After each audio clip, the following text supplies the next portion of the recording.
Sir வணக்கம். வணக்கம். படையப்பா நாளைக்கு ரீரிலீஸ் பண்ணுறாங்க. சரி. 99ல் அந்த படம் வந்தப்போ எப்படியான கொண்டாட்டங்களில் நீங்கள் ஈடுபட்டிருந்தீங்க? படத்துக்கான ரெஸ்பான்ஸ் எப்படி இருந்துச்சு? அதை பற்றி பேசலாம் சார். இப்போ அந்த படம் ரிலீஸ் ஆகும்போது ஆல்ரெடி உங்களுக்கு தெரிஞ்ச விஷயந்தான். அப்போதைய முதல்வர் இருந்த பிரச்சனைலாம் இந்த படத்தில் இருக்கிற மாதிரி இருக்கும் அப்படின்ற மாதிரி. அதான் படத்துக்கு பார்த்தீங்கன்னா படத்துக்கும் அதுக்கு சம்மந்தம் இல்லாத மாதிரி. படம் வர்றதுக்கு முன்னாடி அப்படி ஒரு பேச்சு. ஆமாம் ஆமாம் ஆமாம். அதனால தான் இதை வந்து தலைவர் புகுத்திருக்கிறாரு அப்படின்ற மாதிரி இருந்தது. அதுக்கேற்ற மாதிரி அந்த நீலாம்பரி கேரக்டரு அந்த சிஎம்மை இமிடேட் பண்ணுற மாதிரி தான் இருக்கும். அது ஒரு படம் வந்து பார்த்திங்கன்னா பாட்டு வரும்போது ஒரு ஆரவாரம் இருக்கும், ஒரு பஞ்சு டைலாக் வரும்போது ஒரு ஆரவாரம் இருக்கும். ஆனால் நீங்கள் படையப்பா பார்த்தீங்கன்னா படம் முழுக்க வசனம் தான். எந்த இடத்துல டைலாக், அது நீலாம்பரி கேரக்டராக இருந்தாலும் சரி, தலைவரோட கேரக்டராக இருந்தாலும் வசனத்துக்காகவே ஓடின படம் பழைய படங்கள் இருக்குது. அந்த வரிசையிலே படையப்பா நீங்கள் கண்டிப்பாக சேர்த்துக்கலாம். முதல் நாள் ரிலீஸ் எப்படி இருந்தது சார்? அப்போது எவ்வளோ கொண்டாட்டங்கள்லாம் ஈடுபட்டீங்க சார்? அன்றைக்கி கொண்டாட்டமும் இன்றைக்கி கொண்டாடும் வித்தியாசம் கிடையாது. அப்போ இளமையாக இருந்தால் இப்போ வயசாகி கொண்டாடும், அவ்வளோதான் வித்தியாசம். இன்றைக்கும் குறையவே இல்லைங்களா அந்த கொண்டாட்டன்றது? இன்றைக்கும் குறையில. என்ன ஒன்று, அப்போ ஒரு படம் 100 நாள் 25 வாரம் ஓடும். 100 நாள் வரைக்கும் நாங்கள் தேட்டரில் போய் பார்ப்போம் கொள்வோம். இப்போ 4 நாள் 5 நாள் ஓடிட்டு ஓடிடியில் கொடுக்குறதுல அந்த கொண்டாட்டங்கள் வந்து இப்போ சரி வர வெளியே தெரியறதில்ல. அன்றைக்கி பாரு 5 தேட்டரு 6 தேட்டரு போட்டிருந்தாங்கன்னா இன்றைக்கோட நம்ம அந்த கொண்டாட்டங்களை பார்க்கலாம். இப்போ 4 வாரம் ஓடிடி கொடுத்ததுனால அந்த கொண்டாட்டங்கள் உங்களுக்கு தெரிய மாட்டுது. அந்த படையப்பாலாம் வரும்போது நீங்கள் 100 நாள் வரைக்கும் நாங்கள் தேட்டரில் திருவிழா கொண்டாடிட்டோம். ஆடியோ லான்ச்லாம் நடந்தது அந்த படத்துக்கு எப்படி சார்? இல்லை சார், படையப்பாக்கு ஆடியோ லான்ச் நடக்கல. வெற்றி விழா கொண்டாடினார் தலைவர். அதற்கு அனைத்து ரசிகரையும் கூப்பிட்டு ராகவேந்திரா மண்டபத்தில் மதிய உணவு அருந்தி அந்த நிகழ்ச்சியில் நாங்கள் கலந்துக்கிட்டோம். அந்த நிகழ்ச்சியில் தான் அந்த ஒரு தம்பி ஒருத்தன் கவிதைத்துவமாக பேசுறதுக்கு அந்த தம்பியை கூப்பிட்டு கௌரவிச்சார். படையப்பா விழாவில் சிறப்பாக ஏற்பாடு பண்ணியிருந்தார். அனைத்து ரசிகருக்கும் தலைவர் உணவு அழைச்சார், சாப்பிட்ருக்கோம் நாங்கள்லாம். ஓகே. அந்த படத்தோடைய பாடல்கள் எப்படி இருந்தது சார் அந்த டைமில்? ஏஆர் ரஹ்மான் மியூசிக்கில் படத்துக்கு இப்போ பாடல், அந்த படத்தோட பாட்டு வந்து ரொம்ப சூப்பர் டூப்பர் ஹிட். எதுன்னு கேட்டிங்கன்னா எனக்கு வந்து பிடிச்சது வந்து சுற்றி சுற்றி வந்தீங்க அந்த பாட்டு. ஆனால் கருத்து ஆழமிக்க பாடல் எடுத்திங்கன்னா வாழ்க்கையில் 1000 அந்த பாட்டு ரொம்ப தத்துவமாக இருக்கும். அந்த பாட்டு எல்லாம் அனைத்து பாட்டுமே சூப்பராக இருக்கும். இப்போ அந்த படத்தோட கதையே சூப்பர் ஸ்டார் தான் எழுதியிருக்காருன்னு இப்போ நமக்கு தெரியும். அப்போ தெரியுமா உங்களுக்கு? உங்களுக்கு தெரியும். எங்களுக்கு தயாரிச்சது கதை எழுதிய தலைவர் தான். அப்போவே தெரியுமா? தெரியும்.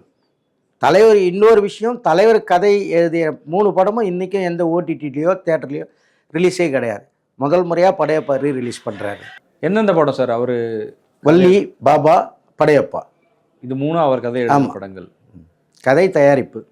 அந்த நேரத்துலேயே அப்போது கதை எழுதி பண்ணுறாருன்னா எதனால் அன்றைக்கும் பெரிய லெவலில் அவருக்கான மார்க்கெட்டு எதிர்பார்ப்பு இதெல்லாம் கொஞ்சமும் குறைஞ்சதே கிடையாது. என்றைக்கும் கொஞ்சமும் குறைஞ்சது கிடையாது சார். அப்போ வந்து ஹிந்தி ஃபீல்டில் அமிதாப் இருந்தார். அவர் வந்து ஒயிட் தாடியில் வந்து ஒரு படம் நடித்து அவ்வளோதான் அவருடைய கேரியர் முடியுது அப்படின்ற மாதிரி. அதே ஸ்டேஜில் வள்ளி படத்தில் ஒயிட் தாடி ஒயிட் முடியோடு வருவார். இன்னும் கேட்டிங்கன்னா படம் ரிலீஸ் ஆகிற வரைக்கும் அந்த படத்துக்கு தலைவர் இருக்கிற மாதிரியே காட்டிக்கல. ஒரு வாரம் கழிச்சு தான் எல்லா தேட்டர்லேயும் கட் அவுட் வச்சாங்க, தலைவரோட கட் அவுட்டு வள்ளி படம். அப்போது அவ்வளோதான், இவன் அந்த வெள்ளை தாடி வச்சு எல்லாம் பண்ணுறதுனால இவர் சாப்டரும் ஓவனாங்க. ஆனால் அதுக்கு அப்புறம் தான் சார் தலைவர் இன்னும் அதிகமாக நேசிக்க ஆரம்பிச்சு. இப்போ அந்த 1999க்கு அப்புறம் மொத்தமே 19 படம் தான் நடிச்சிருக்காரு. ஆமாம். வருஷ கணக்கு பார்த்தோன்னா 26 வருஷம் ஆயிடுச்சு. 26 வருஷத்தில் 19 படம் தான். ஆனால் மாஸ் வந்து நாளுக்கு நாள் ஏறிக்கிட்டே தான் கூட்டிகிட்டு தான் இருக்கு. ஒரே வருஷத்தில் 19 படம் நடிச்சு இருக்காரு. இந்த 26 வருஷத்தில் 19 படம் பண்ணியிருக்காரு. இடையில 3 வருஷம் அதுக்கு மறைந்த நடிகர் திலகமே பாராட்டியிருக்காரு. நான் வந்து ஓடி ஓடி படம் நடிச்சிட்டேன், எப்படி டைம் ஸ்பெண்ட் பண்ணணுன்னு எனக்கு தெரியல, ஆனால் நீ நல்லா புரிஞ்சுக்கிட்டேடா. இப்போ எனக்கு ஷூட்டிங் இல்லாத போது என்னோடய வேதனை எப்படி இருக்குன்னு, ஆனால் உனக்கு அந்த படமே இல்லைனாலும் உனக்கு அந்த இது தெரியாத அளவுக்கு நீ ஒரு வித்தியாசமாக கண்டுபிடிச்சிருக்க, இமயமலை அங்கே இங்கே போகிறத. உண்மையிலே நீ பாராட்டத்தக்க விஷயம். அது நடிகர் திலகம்லே பேசியிருக்காரு அவரை பற்றி. 26 வருஷம் கழிச்சு நாளைக்கு தேட்டரில் படம் பார்க்க போகிறீங்கல்ல, உங்களுக்கு என்ன மாதிரியான உணர்வுகள் இருக்குது மனசுக்குள்ளே? எனக்கு என்ன உணர்வு இருக்குன்னா, அன்னைக்கு பார்த்த ஃபீலிங்ஸ் இன்றைக்கும் அப்படியே இருக்கணும். இன்னும் அன்னைக்கு வந்து யாருமே இல்லாமல் போனோம். இன்றைக்கி நாங்கள் என் பசங்களெல்லாம் குடும்பத்தோடு போவோம். அப்போ உங்களுக்கு கல்யாணம் ஆகலையா? கல்யாணம் ஆகிருந்தது சார். 2மே பொம்பளை பசங்க. அப்போ குழந்தைங்களா இருந்திருப்பாங்க. ஆமாம், 1 வயசு 2 வயசு ஒரு பொண்ணு, 1 வயசு ஒரு. ஓகே. இப்போ ஃபேமிலியோட போக போறீங்க. ஆமா, ஆமா. இந்த 26 வருஷத்துல எவ்வளோ மாற்றங்கள் நடந்திருக்கு? ஆமா. சூப்பர் ஸ்டார் ஃபேனா உங்களுக்குள்ள என்னென்ன விஷயங்கள் நீங்க லேர்ன் பண்ணீங்க? எப்படி போச்சு இந்த 26 வருஷம்ன்றது? 26 வருஷன்றது நம்ம அதாவது ஒருத்தரை நம்ம மறந்துட்டு இருந்து திடீர்னு நினைச்சா தான் 26 வருஷம். நமக்கு 26 வருஷத்துல ஒரு நாள் கூட அவர் நினைக்காத டைமே இல்ல இல்லைங்களா? இல்ல ஒரு நாளே இல்ல. ஏதாவது ஒரு விஷயத்துல நம்ம தலைவர் நினைக்கிறோம். அதனால வந்து 26 வருஷம் இல்ல, இன்னும் 50 வருஷம் ஆனாலும் அவருக்குள்ள நான் இருக்கிறத என்னால மாத்திக்க முடியாது. நான் 50 வருஷம் கொண்டாட்டம். நம்ம ஏற்கனவே சில வீடியோஸ் எல்லாம் கூட பண்ணியிருக்கோம் அத பத்தி. அவருடைய பர்த்டேவும் வருது. அவருக்கு 75 வயசு. சினிமா கெரியர்ல 50 வருஷம் ஆயிடுச்சு. இன்னைக்கும் சூப்பர் ஸ்டாரு. நாளைக்கு தினம் என்னென்னலாம் பண்ண போறீங்க? எப்படி இருக்க போகுது டே? சார் எப்பவும் வழக்கம் போல பண்றது தான் சார். இந்த வருஷம் வெள்ளிக்கிழமை எல்லாருக்கும் வேலை இருக்கிறதுனால, ஒரு தேநீர் கடையில வந்து அன்னைக்கு நாங்க யாரும் இருக்க மாட்டோம். அந்த கடையில ஒரு ஸ்டிக்கர் வச்சிருக்கிறோம். இன்னைக்கு காலையிலேருந்து மாலை வரை டீ இலவசம்னு குடுக்குறோம் சார். நாளைக்கு யாரும் இல்லாததுனால. நிகழ்ச்சிய வந்து 14ஆம் தேதிக்கு மாத்தி வச்சிருக்கோம் சார். ஒரு 600 பேருக்கு அன்னதானம் போடுறோம். வழக்கமா எப்பவும் அடிக்கிற மாரி பேனர், போஸ்டரு எல்லாமே இருக்கும். இப்போ அடுத்த படத்துக்கான எதிர்பார்ப்பு எப்படி இருக்கு சார்? ஜெயிலர் 2 வரப்போகுது இல்லையா? ஆமா சார். அந்த படத்து மீதான எதிர்பார்ப்பு என்ன? ஜெயிலர் 2வும் எதிர்பார்க்குறோம். அவருடைய நண்பர் திரு கமலஹாசன் தயாரிக்கிற படத்தையும் மிகவும் எதிர்பார்க்குறேன். அந்த படத்துல சுந்தர் சி கமிட் ஆகி அப்புறம் விலகிட்டார்ல. அத பத்தி என்ன நினைக்கிறீங்க? சார் எனக்கு அவங்க ஏன் விலகுனாங்க என்னன்னு நமக்கு தெரியாது. அது உள் விவகாரம். என்னது பொறுந்து அவர் விலகுனதே நல்லதுன்னு நான் நினைக்கிறேன் சார். ஏன் சார்? அவர் வந்து ஒரு காமெடி சப்ஜெக்ட்டை வந்து நல்லா பண்ணக்கூடியவர். தலைவரும் காமெடி ஆக்ட் பண்ணுவாரு. அதுக்காக சொல்லல. இப்பத்தி ரேஞ்சுக்கு அவர் பண்ண முடியுங்களா? அப்படின்னால 2வது எனக்கு ஒரு ஆசை. ஏன்னா அவரோட குருநாதரோட ஆசை தான் அது. கதை எழுதிட்டார், திரைக்கதை எழுதிட்டார், தயாரிச்சுட்டாரு. ஒரு படம் கூட இயக்கல. அவர் இந்த இந்த படத்த அவரே அவர் நண்பருக்காக இயக்குனா நல்லா இருக்கும்னு நான் நினைக்கிறேன். ரஜினி சார டைரக்ட் ஆமா. பண்ணணும்னு ஆசைப்படுறீங்க. ஆமா. அவரோட நண்பர் கமலஹாசனுக்காக தலைவரே இயக்குனா நல்லாயிருக்கும். இப்ப இன்னொன்னு சொல்றாங்கல்ல, அடுத்த படத்துல இந்த கமல் தயாரிக்கிற படத்துக்கு அடுத்த படத்துல ரஜினி, கமல் 2 பேரும் சேர்ந்து நடிக்க போறாங்க. அதுதான் ரஜினியோட கடைசி படமா இருக்கும் அவர் கெரியர்ல. அதுக்கப்புறம் ரிட்டயர் ஆகுறாருன்னு ஒரு செய்தி இருக்கு. அது ஒரு ரசிகனா உங்களால ஏத்துக்க முடியுதா? அவர் ரிட்டயர் ஆக போறாருன்றது? ரிட்டயர் ஆகன்றது அவரை யாரும் நிறுத்த முடியாது சார். அவரா எடுக்கிற முடிவு தான். அதான். இந்த அவரதான் டயலாக் வந்து நாங்க பாபா முன்னாடியே கேட்டுட்டோம். அவ்வளோதான். இனிமேல் படம் பண்ண மாட்டாரு. இதெல்லாம் அது 3 வருஷம் கழிச்சு பாபா ஆரம்பிச்சார். இது தொடர்ச்சி ஒரு மனிதனால நடக்க முடியும், ஓட முடியுன்ற ஒரு ஸ்டேஜ் இருக்கிற தலைவர் கண்டிப்பா திரையுலகத்த விட்டு போக மாட்டார் சார். அவர் நடிப்பாருன்ற நம்பிக்கை உங்களுக்கு கண்டிப்பா இருக்கு சார். கண்டிப்பா இருக்கு. ஓகே. அடுத்து இப்ப எல்லாமே பண்ணிட்டார்ல. அவர் பண்ணாத விஷயங்கள்ல சினிமால எதுவுமே கிடையாது. ஆமா. இதுக்கப்புறம் என்ன அப்படின்ற ஒரு கேள்வி வரும்ல அவருக்கும். அதான் சார் இயக்குனரா ஆசைப்படுறேன் சார். நான் அவங்க குருநாதர் பாலச்சந்தர் ஆசைப்பட்ட மாரி, என் தலைவரை வந்து ஒரு இயக்குனரா சினிமா உலகத்துல முடிக்கணும்னு அவர் கேரியரை பிடிக்கணும்னு ஆசைப்படுறேன். சார் இப்ப இருக்க இந்த 2K கிட்ஸ், ஜென்சி கிட்ஸ்ன்னு சொல்றாங்கல்ல. அவங்க எல்லாருக்கும் படையப்பாவே இப்படியெல்லாம் ரஜினி நடிச்சிருக்காரா? என்னப்பா அப்பவே இதெல்லாம் பண்ணியிருக்காரு அப்படின்னு ஆச்சரியப்பட்டு சொல்றாங்க. 90க்கு முன்னாடி வந்த படங்கள் எவ்வளவோ இருக்கு. இல்ல 90ஸோட தொடக்கத்துல பண்ணது. 75ல அறிமுகமாகி அந்த ஃபர்ஸ்ட் 5 இயர்ஸ்ல அவர் பண்ண படங்கள் இருக்கு. அதுல எந்தெந்த படங்கள் பத்தி அடுத்த ஜெனரேஷன் தெரிஞ்சுக்கணும்னு நினைக்கிறீங்க? இந்த படத்தெல்லாம் மிஸ் பண்ணாம பாருங்க அப்படின்னா நீங்க எந்தெந்த படங்களை சொல்லுவீங்க? சார் நம்பர் 1 இடத்துல எனக்கு பிடிச்ச படம் புவனா ஒரு கேள்விக்குறி சார். இன்னைக்கே நீங்க பார்த்தீங்கன்னா, படையப்பா பஞ்ச் டயலாக் எல்லாம் அப்பவே பேசியிருப்பார் சார். புவனா ஒரு கேள்விக்குறில என்ன பஞ்ச் டயலாக். ஒரு ஒரு இடத்துலயும் அவரு சிவகுமார் சார்ட்ட பேசுவாரு. இன்னைக்கு இருக்கிற 2K கிட்ஸு புவனா ஒரு கேள்விக்குறிலாம் பார்க்கணும்னு ஆசைப்படுறேன். இந்த தர்மயுத்தம்னு ஒரு படம் சார். அதுல வந்து ஒரு இந்த நோயாளியா நடிப்பார். அது பாருங்க. அது பார்க்கறதுக்கு அந்த அந்த படம் வந்த புதுசுல தான் தலைவர வந்து ஒரு மாரி சொல்லியிருப்பாங்க. இவரு இந்த மாரி ஆயிட்டாரு, கொன்ட்டாருன்ட்டு. ஆனா அந்த படத்தோட கேரக்டருக்காகவே அது பண்ணாரு. அதைவே வந்து நாளடைவில தொடர்ச்சியா 24 ஒர்க் பண்ணதுனால, அந்த படம் வர ஸ்டேஜ்ல இப்படி ஆச்சு. அவருக்கு உடல்நிலை சரியில்லாம போச்சு. அது அந்த கேரக்டர் அத பண்ணதுனால தான் இப்படி ஆயிட்டாருன்னு சொல்ற மாரிலாம் இருக்கு. அப்போ அந்த ஒரிஜினாலிட்டி அந்த படத்துல அவர் கொண்டு வந்திருக்காருங்க. அது இன்னைக்கு இருக்க 2K கிட்ஸ்க்கு தெரியுங்களா? தெரியாது. அந்த மாரி பழைய படங்கள் நீங்க எடுத்தீங்கன்னா, டிரைவரா நடிச்சிருப்பாரு. ஒரு கண்டக்டரு டிரைவரா நடிச்சிருப்பாரு. எவ்வளோ பேருக்கு தெரியும்? இப்போ WhatsApp, Facebook வந்ததுனால இதெல்லாம் தெரிஞ்சுக்கிறாங்க. மாங்குடி மைனர் ஒரு படம். நெறைய சொல்லிக்கிட்டே போலாம் சார். பழைய படங்கள் எவ்வளோ பிளாக் அண்ட் ஒயிட் படங்கள் எவ்வளோ சொல்லலாம். நம்ம பேசும் இப்ப இருக்கிறவங்களுக்கு எல்லாம் என்ன கேட்குறாங்க அடுத்து பாஷா. பாஷான்னு. பாஷாவோட படம் ஏன் நான் சின்ன வயசில் இருக்கும்போது சிவப்பு சூரியன் ஒரு படம் சார், மிஸ்டர் மிராண்டா அந்த படத்துக்கு முதல்ல பேர். அந்த படம் பார்த்தீங்கன்னா பாஷா மாதிரி இருக்கும். சாதாரணமாக ஒருவர் ஒரு கப்பலில் கேப்டனாக இருந்து வந்துட்டு ஒரு டானா மாறுவார், மிஸ்டர் மிராண்டா. அந்த படத்தில் பார்த்தீங்கன்னா அவ்வளோ அற்புதமாக இருக்கும் அந்த படங்கள்லாம். இப்போ வரவங்களுக்கு இதை தான் சொல்கிறாங்க. அந்த அப்போவே பண்ணியிருக்காரு. மாணிக்கமாக இருந்து பாஷா மாறுற மாதிரி. அதில் வந்து ஒரு கேப்டன் கப்பல் ஷிப்பில் இந்த கேப்டனாக வந்துட்டு மிஸ்டர் மிராண்டாவான்னு மாறுவார். அந்த டைட்டிலே படத்தோட பேரே மிஸ்டர் மிராண்டான்னு வச்சாங்க. அதுக்கப்புறம் தான் சிவப்பு சூரியன் மாற்றினாங்க. இதெல்லாம் இப்போ இருக்கிறவங்களுக்கு எதுக்குமே தெரிய மாட்டேங்குது சார். எல்லாம் இப்போ இருக்க கதையை தான் பேசுகிறாங்க. பழைய படங்கள் எவ்வளோ அருமையாக பண்ணியிருப்பார். நான் மகாநல்லன் படம் பாருங்க, விஎன் அப்படின்னா நம்பியார் வந்து அவரோட இனிஷியலை சொல்லுவார். இவர் பாருங்க விஎன் அறிமுக காட்சியை பாருங்க, பொடிய மாதிரி இருக்கிறானே விஎன் அப்படின்வாங்க. பொடியன் பல்ல வாயை தந்தா வெடிக்கும் அப்படின்னு தலைவரை காட்டுவாங்க. ஒரு பழைய படங்கள்லேயும் அவ்வளோ அருமையாக இருக்கும் சார். ரசித்து பார்க்கலாம். யாருமே 2K கிட்ஸ் எல்லாமே யாருமே இப்போ அந்த இதெல்லாம் பார்க்க மாட்றாங்க. அந்த படங்களும் இப்போ ரிலீஸ் பண்ண மாட்டாங்க. அப்போ அதெல்லாம் ஒரு வருஷத்தில் 2 முறை போடுவாங்க. காயத்ரி, போனாவர் கேள்விக்குறி, தர்மயுத்தம், 6 புஷ்பங்கள், கவிக்குயில். இந்த படங்களெல்லாம் இப்போ யார் சார் போடுறாங்க? போடுறதே இல்லை. போடாததுனால இவங்களுக்கும் தெரியல. முக்கியமான காரணம் 2K கிட்ஸுக்கு தலைவருடைய நடிப்பு, வசன டெலிவரி எல்லாமே இப்போ இருக்கிறதுனால அப்போ இருக்கிற படங்கள் இப்போ திரையிடப்படலை. மெயினான காரணம் கேட்டிங்கன்னா அதுதான்.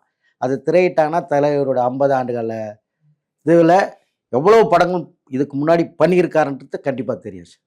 அவர் இப்போ நடிப்புக்கு நிறைய படங்கள் உதாரணமாக சொல்லுவாங்க. இப்போ அவர் ஸ்டைலிஷான ஆக்டர்ன்றது இந்த ஜென்ரேஷன் நல்லா தெரியும். முழுக்க வந்து ஆக்டிங்க்கே ஸ்கோப் கொடுத்து பண்ண படங்கள் பற்றி கொஞ்சம் சொல்லுங்களேன். ஆரில் தாரோரை சொல்லலாம் சார். ஆரில் தாரோரை சொல்லலாம். எங்கேயோ கேட்டவர்கள் சொல்லலாம். இன்னொன்று சொல்ல போனீங்கன்னா ராகவேந்திரர். இப்போ ஒரு ஸ்டைலிஷான மனுஷனை இந்த மாதிரியும் பண்ண முடியும் அப்படின்னு அவ்வளோ அருமையாக மாற்றி காமிச்சிருப்பார். அவர் நடிப்பு எங்கேயே கேட்ட குரல் எத்தனை முறை வேணால் பார்க்கலாம் சார். ஒரு ஹீரோயினி தவறிட்டு ஒரு ஹீரோயினி வந்து ஹீரோவை விட்டுட்டு ஓடி போயிட்டு மறுபடியும் வர சப்ஜெக்ட் யாராவது ஏற்று நடிப்பாங்களா சார்? அதை அவ்வளோ உள்வாங்கி பண்ணியிருப்பார். இன்றைக்கி அந்த நடிப்பெல்லாம் எங்கே சார் இருக்குது? அந்த மாதிரி நான் படங்கள் சொல்லலாம் சார் தலைவரை பற்றி. அவருடைய ரொமான்ஸ் மூவிஸில் எது ரொம்ப பிடிக்கும் உங்களுக்கு? ரொமான்ஸ் மூவிஸில் எனக்கு தம்பி கந்தூர் ரொம்ப பிடிக்கும் சார். தம்பி கந்தூர் ஏன் ரொமான்ஸில் பிடிக்குன்னா, ஆரம்பத்துலேருந்து ஒரு எதிரியாகவே பார்த்துட்டு ரொமான்ஸுக்கு மாறும் போது அதை நகைச்சுவையோடு பண்ணியிருப்பார். அவ்வளோ அருமையாக பண்ணியிருப்பார். அதுலேயும் அந்த ஸ்டைல், ஹேர் ஸ்டைல், அவருடைய ஒவ்வொரு அவுட்ஃபிட்டு எல்லாமே சூப்பராக இருக்கும். சூப்பராக இருக்கும். இப்போ பார்த்தா கூட நமக்கு அந்த மாதிரி வேறு படங்கள் வரலையே. இல்லையே சார். காதலி தீபம் ஒன்று பாட்டுக்கு பாக்கெட்டில் கை வச்சு பாட்டு முடிகிற வரைக்கும் எடுக்க மாட்டார். 2 இடத்துல எடுப்பார். ஒரு இடத்துல உட்காந்து எழுந்துக்கிற இடத்துல எடுப்பார், ஒரு இடத்துல மரத்தாண்ட கையை வைக்கும்போது எடுப்பார். மற்ற எந்த இடத்துல பாருங்க பாக்கெட்லேருந்து கையை எடுக்க மாட்டார். எதுவும் டான்ஸ் ஸ்டெப்லாம் இல்லை, நடந்தே வருவார். அது ஒரு ஸ்டைலாக இருக்கும். ஆமாம், அந்த பாட்டுக்கு ஏற்ற மாதிரி நடந்து வந்து அழகாக பண்ணியிருப்பார். படம்னா அந்த படம் ரொம்ப நம்பிக்கை அந்த ஒரு சொல்லலாம். எந்த ரஜினியை ரொம்ப மிஸ் பண்ணுறீங்க சார்? இப்போ ரஜினியை நம்ம நிறைய விதங்களில் பார்த்துருக்கோம். இந்த ரஜினியை நான் ரொம்ப மிஸ் பண்ணுறேன், ரொம்ப நாள் ஆயிடுச்சு இப்படி ஒரு ரஜினியை பார்த்தேன் அப்படின்னா? ரொம்ப நாள் ஆச்சு. அதான் சார், என் ஏஜ் கேட்டிங்கன்னா நாங்கள் அந்த காலத்துக்கு தான் போக வேண்டியிருக்கோம். அப்படி நாங்கள் எதிர்பார்க்குறது இந்த மாதிரி. இப்போ நான் மகாநல்ல சொல்லலாம். அந்த படத்துக்கும் பேர் மாற்றினாங்க. நான் காந்தியில் தான் அந்த படம் பேர். அதுக்கப்புறம் நான் மகாநல்லன் மாற்றினாங்க. இல்லை நான் சிகப்பு மனிதன் மாதிரி ஒரு படம். ஆனால் இந்த காமெடி ஜானர் இருக்குல்ல சார், நம்ம தம்பிக்கு எந்த ஊராக இருக்கட்டும், நிறைய படங்கள்ல தில்லுமுள்ளு அதெல்லாம் அட்டகாசமாக இருக்கும்.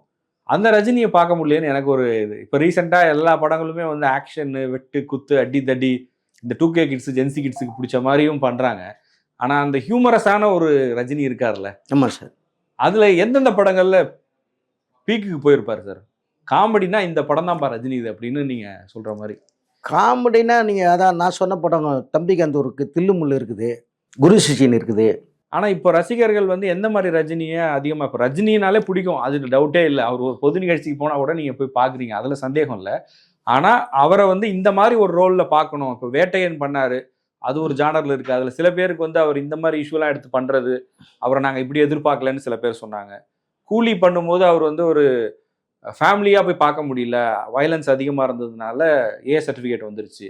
இப்போ இந்த மாதிரி சில பேர் ரஜினி ரசிகர்களுக்குள்ளேயே ஒரு கருத்து இருக்குல்ல.